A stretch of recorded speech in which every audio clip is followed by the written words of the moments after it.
Please all stand.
In the name of the Father, and of the Son, and of the Holy Spirit. Amen.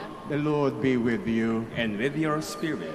The Decalogue in the first reading declares that the appropriate response to God's liberation is for the people to obey God's commandments as a charter of their freedom.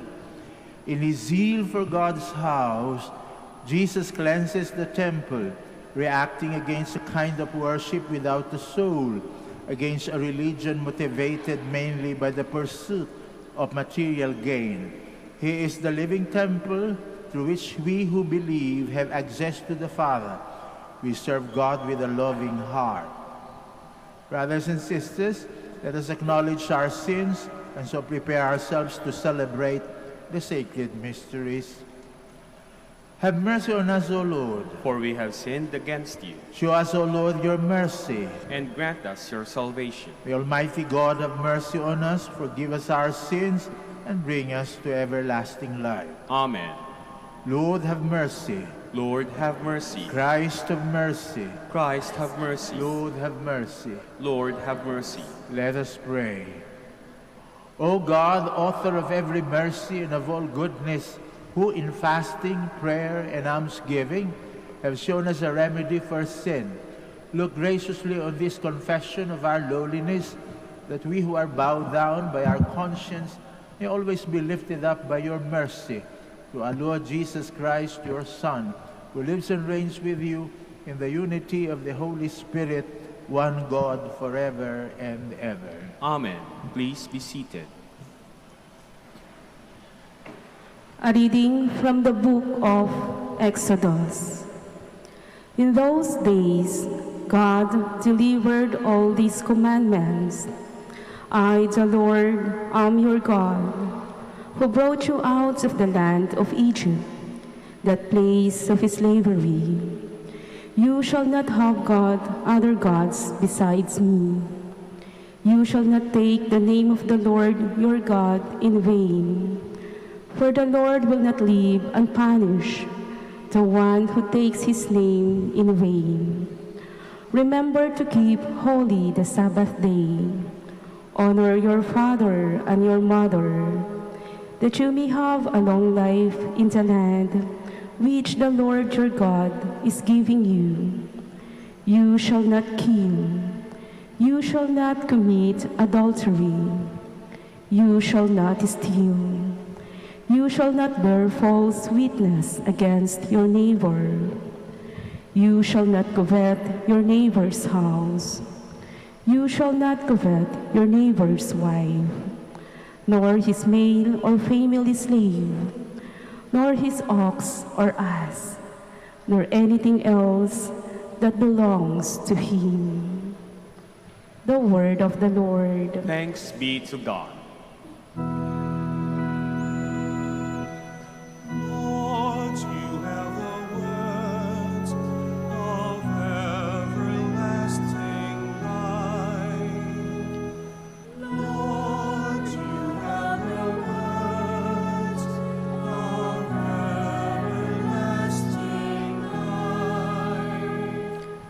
The law of the Lord is perfect, refreshing the soul. The decree of the Lord is trustworthy, giving wisdom to the simple. Lord, you have the words of everlasting life. The precepts of the Lord are right, rejoicing the heart. The command of the Lord is clear, enlightening the eye. Lord, you have the words of everlasting life. The fear of the Lord is pure, enduring forever. The ordinances of the Lord are true, all of them just. Lord, you have the words of everlasting life. They are more precious than gold, than a heap of purest gold, sweeter also than syrup, or honey from the comb. Lord, you have the words of everlasting life. A reading from the first letter of St. Paul to the Corinthians. Brothers and sisters, Jews demand signs, and Greeks look for wisdom. But we proclaim Christ crucified, a stumbling block to Jews and foolishness to Gentiles. But to those who are called, Jews and Greeks alike, Christ the power of God and the wisdom of God. For the foolishness of God is wiser than human wisdom, and the weakness of God is stronger than human strength. The word of the Lord. Thanks be to God. Please all stand.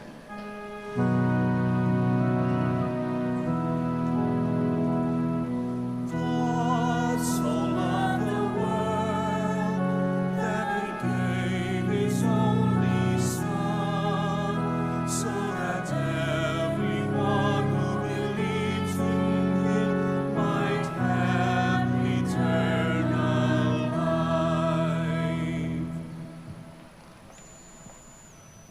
The Lord be with you. And with your spirit, A proclamation from the Holy Gospel according to John. glory to you, O Lord. Since the Passover of the Jews was near, Jesus went up to Jerusalem. He found in the temple area those who sold oxen, sheep, and doves, as well as the money changers seated there. He made a whip out of cords and drove them all out of the temple area with the sheep and oxen, and spilled the coins of the money changers and overturned their tables. And to those who sold doves he said, "Take this out of here and stop making my Father's house a marketplace." His disciples recalled the words of Scripture, "Zeal for your house will consume me." At this the Jews answered and said to him, "What sign can you show us for doing this?" Jesus answered and said to them, "Destroy this temple, and in 3 days I will raise it up." The Jews said, "This temple has been under construction for 46 years, and you will raise it up in 3 days." But he was speaking about the temple of his body. Therefore, when he was raised from the dead, his disciples remembered that he had said this, and they came to believe the Scripture and the word Jesus had spoken. While he was in Jerusalem for the feast of Passover, many began to believe in his name when they saw the signs he was doing. But Jesus would not trust himself to them because he knew them all and did not need anyone to testify about human nature. He himself understood it well. The Gospel of the Lord. Praise to you, Lord Jesus Christ. Please be seated. Maaari ba tayong magalit na hindi nagkakasala? Pwede. Meron tayong tinatawag na galit na makatarungan sapagkat may pagmamalasakit. Ayaw nating mabaon yung mga tao nating minamahal sa kanilang pagkakamali at pagkakasala. Kaya nga ba, may mga pagkakataong tayo nagagalit sapagkat nakikita natin yung ating mga minamahal o yung kapwa-tao natin napapariwara kung hindi natin itutumpak yung kanilang masamang ginagawa. Sabi nga ni Santo Tomas de Aquino, mas mainam daw magtumpak ng pagkakamali o ng pagkakasala kung may galit.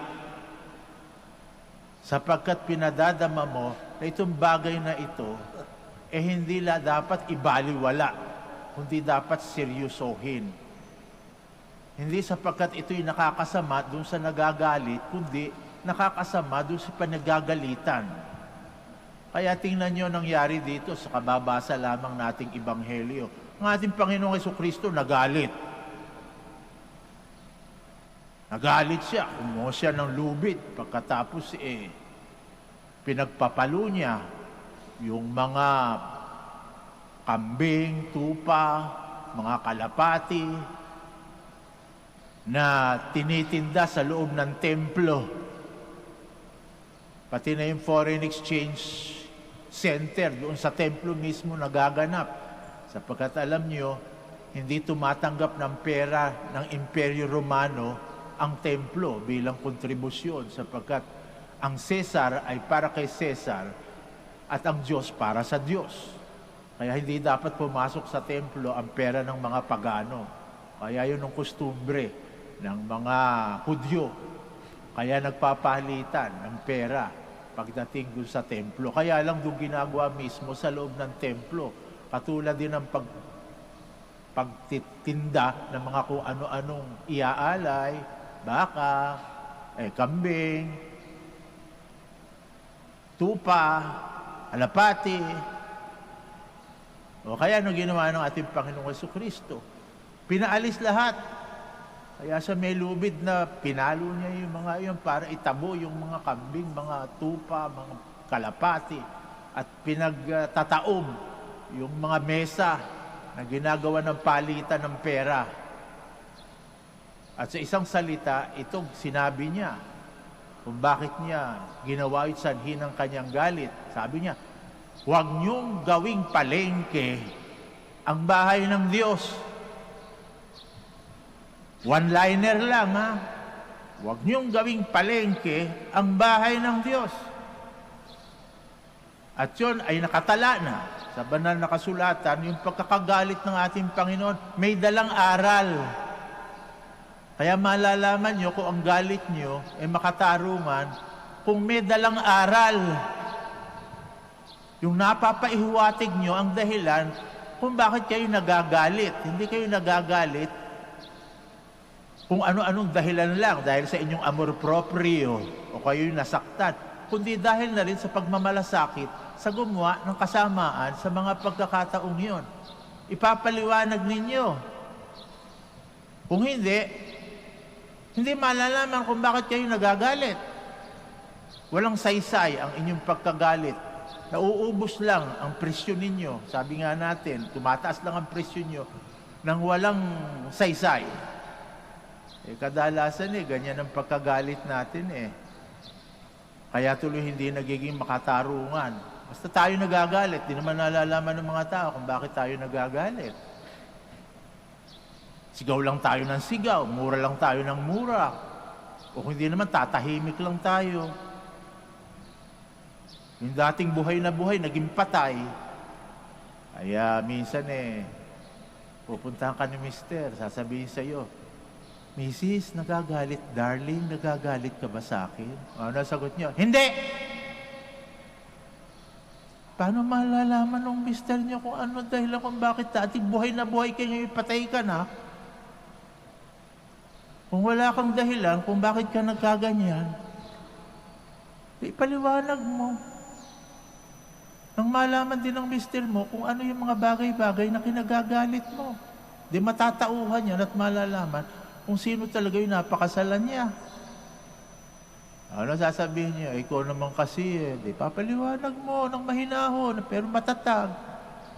Sabi mo, may bisita kang mga kasama mo sa iyong opisina. Dito kayo magbabanding. Maghanda ako ng maiinom at ng mga pulutan. O, naghanda naman ako. Oo nga, sabi, tuwang-tuwa yung aking mga kaopisina. Pero alam mo ba, pumasok at lumabas yung mga kaopisina mo.